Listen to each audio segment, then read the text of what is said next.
अंत भला तो सब भला। रोली की शादी उसके माँ बाप एक आलसी लड़के से करा देते हैं। चलो, रोली की शादी हुई और हमने गंगा नहाई। और क्या, बेटियां तो होती ही हैं बोझ।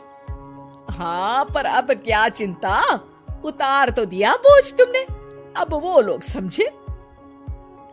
ससुराल में रोली का पति कहता है, देखो, मैं कोई काम नहीं करता, ये बात तुम्हारे मम्मी पापा को बता दी थी मैंने। अब जो किराया आता है दुकान का, उसी से घर का गुजारा करना है। कभी भूल से भी कोशिश ना करना किसी चीज की डिमांड की। क्या मम्मी पापा को पता था कि आप कोई काम नहीं करते? और क्या, बड़ा अच्छे से पता था। उन लोगों को तो तुम बोझ लगती थी, बोल रहे थे कि बस शादी कर लो और कोई मतलब नहीं है। रोली को ये सुनकर बहुत गुस्सा आता है, लेकिन करती भी तो क्या, क्योंकि वो जानती थी कि उसके माता पिता ऐसे ही हैं। जैसे तैसे रोली दिन काट रही थी। रोली को एक प्यारी सी बेटी होती है। धीरे धीरे वो बड़ी होती है और उसके साथ उसकी जरूरतें भी बढ़ती जाती हैं। सुनिए जी, अब तो सिमी बड़ी हो रही है, उसका स्कूल में दाखिला कराना है। मैंने अब तक तो जैसे तैसे समय काट लिया, लेकिन मैं बच्ची की परवरिश में कोई कमी नहीं रखूंगी। अरे क्या है यार, अब तो लगता है कोई ना कोई काम ढूंढना ही पड़ेगा। अब पति रोज काम की तलाश में जाता और बिना किसी काम के वापस आ जाता। रोली समझ जाती है कि पति के अंदर अब काम करने की क्षमता नहीं है। वो बेटी को उच्च शिक्षा देने के लिए कुछ करना चाहती थी, लेकिन करती तो क्या करती। एक दिन रोली की सहेली कहती है, रोली, मेरी कोई औलाद नहीं है। अगर तू मेरी औलाद को जन्म दे तो मैं तुझे तेरे मुंह मांगे पैसे दूंगी। अरे, तेरी औलाद को मैं कैसे जन्म दे सकती हूँ? सरोगेसी से बच्चा मेरा और वैभव का ही होगा, लेकिन कोख तेरी होगी। ये संभव है रोली। रोली कुछ सोचकर कहती है, मुझे मंजूर है, लेकिन मैं इसका 2 लाख रुपया लूंगी। अरे कोई बात नहीं, मुझे मंजूर है। रोली खुश हो जाती है कि एक बच्चा पैदा करने का उसे 2 लाख रुपया मिलेगा। वो घर आकर पति को बताती है, वो भी खुश हो जाता है। अब क्या था, डॉक्टर के पास जाकर सहेली का बच्चा रोली की कोख में पलने लगता है। मुझे 20,000 चाहिए मेरे बेटी के एडमिशन के लिए। हाँ हाँ ठीक है, मैं उसके एडमिशन से लेकर सारे खर्चे उसके अकाउंट में डाल रही हूँ। रोली की बेटी का एडमिशन हो जाता है। रोली को लगता है कि वो अब सब कुछ ठीक कर देगी। दिन और महीने आगे बढ़ते हैं। अब एक दिन, एक बात कहूँ जी, काश इस बच्चे को मैं रख पाती। मैं अब इससे काफी जुड़ गई हूँ। अरे यार, पता नहीं किसका बच्चा है, अपने पास है ना अपनी मुन्नी। हाँ, लेकिन अब मैं भी इस बच्चे से जुड़ाव फील करने लगी हूँ, लेकिन मैं ये जानती हूँ कि ये मेरा बच्चा नहीं है। दोनों की जिंदगी ठीक चल रही थी, लेकिन कहते ना कि सुख का पल ज्यादा लंबा नहीं होता। एक दिन रोली की सहेली का फोन आता है। रोली, मुझे अब ये बच्चा नहीं चाहिए, मैं अपने पति को छोड़ रही हूँ।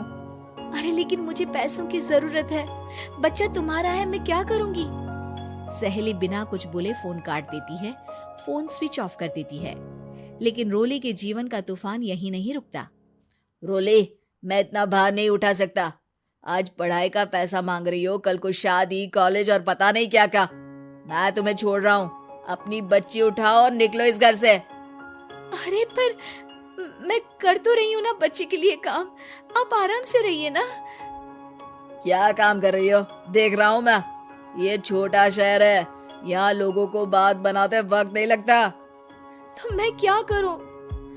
ज्यादा पढ़ी लिखी नहीं हूँ, कैसे घर के खर्चे चलाऊं?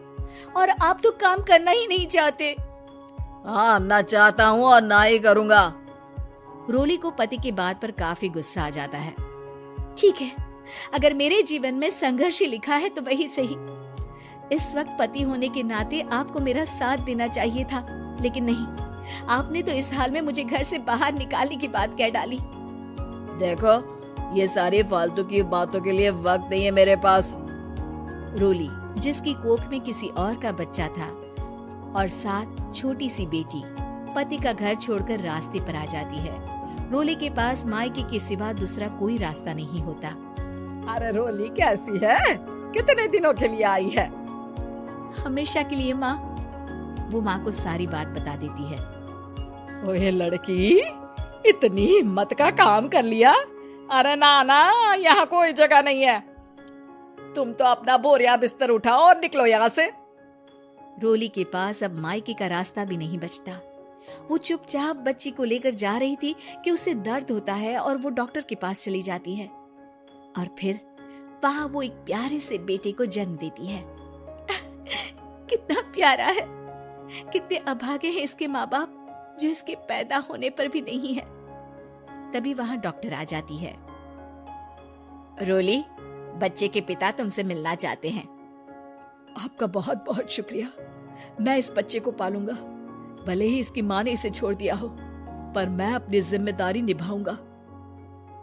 तो क्या आप मुझे इसके पैदा करने के लिए जिन पैसों की बात हुई थी वो भी देंगे? हाँ, और साथ ही आप चाहें तो मेरे घर में रहकर मेरे बच्चे की देखभाल भी कर सकती हैं। मैं उसके लिए आपको सैलरी दे दिया करूंगा। रोली को लगता है कि जैसे भगवान ने उसके लिए सुकून का रास्ता खोल दिया। वो अब मुकेश के साथ उसके घर चली जाती है, जहाँ रहकर वो उस बच्चे की देखरेख करती है। अब मुकेश के घर को रोली अच्छे से संभाल लेती है। उसके लिए खाना बनाने से लेकर बच्चों की देखभाल और घर की देखरेख। धीरे धीरे मुकेश को रोली से प्यार हो जाता है।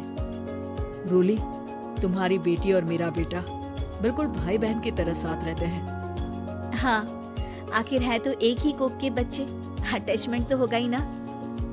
रोली, तुमने घर और मुझे दोनों को संभाल लिया। ये तो मेरा काम है।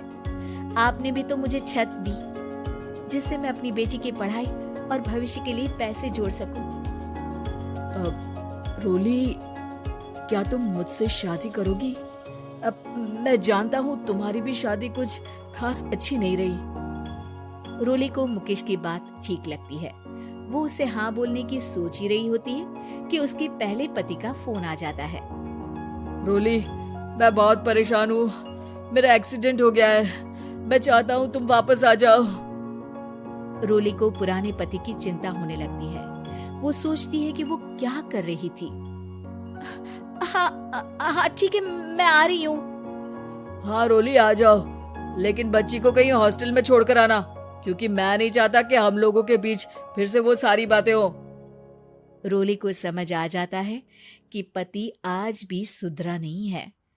वो पति के पास जाने से इनकार कर मुकेश को हाँ कर देती है।